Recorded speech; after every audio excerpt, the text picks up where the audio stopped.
ಕನ್ನಡಿಗರಿಗೆ ಮೀಸಲು ಕಲ್ಪಿಸಬೇಕು. ನಿಯಮ ಪಾಲಿಸದ ಸಂಸ್ಥೆಗಳ ಮಾನ್ಯತೆ ರದ್ದು ಮಾಡಬೇಕು. ಸರ್ಕಾರ ನೀಡಿರುವ ಭೂಮಿಯನ್ನ ವಾಪಸ್ ಪಡೆಯಬೇಕು.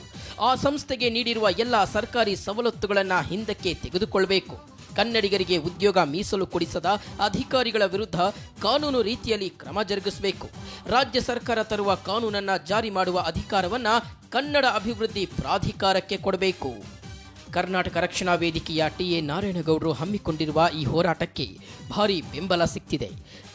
ಕರ್ನಾಟಕ ಕನ್ನಡಿಗರನ್ನ ಉಳಿಸಲು ಈ ಹೋರಾಟಕ್ಕೆ ಎಲ್ಲರೂ ಧುಮುಕಬೇಕು ಅಂತ ಸಮಾಜದ ಎಲ್ಲ ವಲಯದವರು ಬೆಂಬಲ ನೀಡುತ್ತಿದ್ದಾರೆ.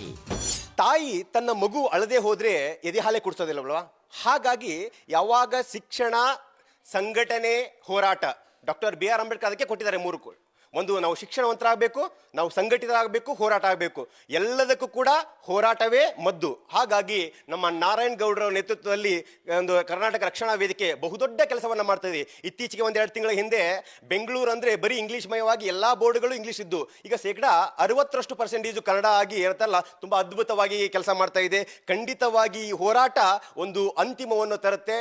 ನಮ್ಮ ಒಂದು ವರದಿ ಕೂಡ ಜಾರಿಗೆ ಬಂದು 50-60% ಕನ್ನಡಿಗರಿಗೆ ಅಂತಲ್ಲ, ಎಲ್ಲ ಕೈಗಾರಿಕಾ ವಲಯ ಮತ್ತು ಸೇವಾ ವಲಯದಲ್ಲಿ ಕೂಡ ಉದ್ಯೋಗ ಸಿಗುತ್ತೆ ಅನ್ನುವಂಥ ಭರವಸೆ ಖಂಡಿತ ಈ ಹೋರಾಟದಿಂದ ಆಗುತ್ತೆ ಅನ್ನುವಂಥ ಭರವಸೆ ನನಗಿದೆ. ಫ್ರೀಡಂ ಪಾರ್ಕ್ನಲ್ಲಿ ಸಾಂಕೇತಿಕ ಧರಣಿಯ ಬಳಿಕ ಕರವೇ ನಾರಾಯಣಗೌಡರ ನೇತೃತ್ವದಲ್ಲಿ ಸಿಎಂ ಸಿದ್ದರಾಮಯ್ಯನವರಿಗೆ ಮನವಿ ಸಲ್ಲಿಸಲಾಗುತ್ತೆ. ಸರ್ಕಾರಕ್ಕೆ 1 ತಿಂಗಳ ಡೆಡ್ಲೈನ್ ನೀಡಲಿರುವ ಕರವೇ ಮುಖಂಡರು ಡಾಕ್ಟರ್ ಸರೋಜಿನಿ ಮಹಿಷಿ ವರದಿಗೆ ಕೆಲ ತಿದ್ದುಪಡಿ ತಂದು ಕಾಯ್ದೆಯ ಮೂಲಕ ಕನ್ನಡಿಗರಿಗೆ ಉದ್ಯೋಗ ಮೀಸಲು ಕಲ್ಪಿಸದೇ ಇದ್ರೆ ಉಗ್ರ ಹೋರಾಟ ಮಾಡುವುದಾಗಿ ಎಚ್ಚರಿಕೆಯನ್ನು ನೀಡಲಿದೆ.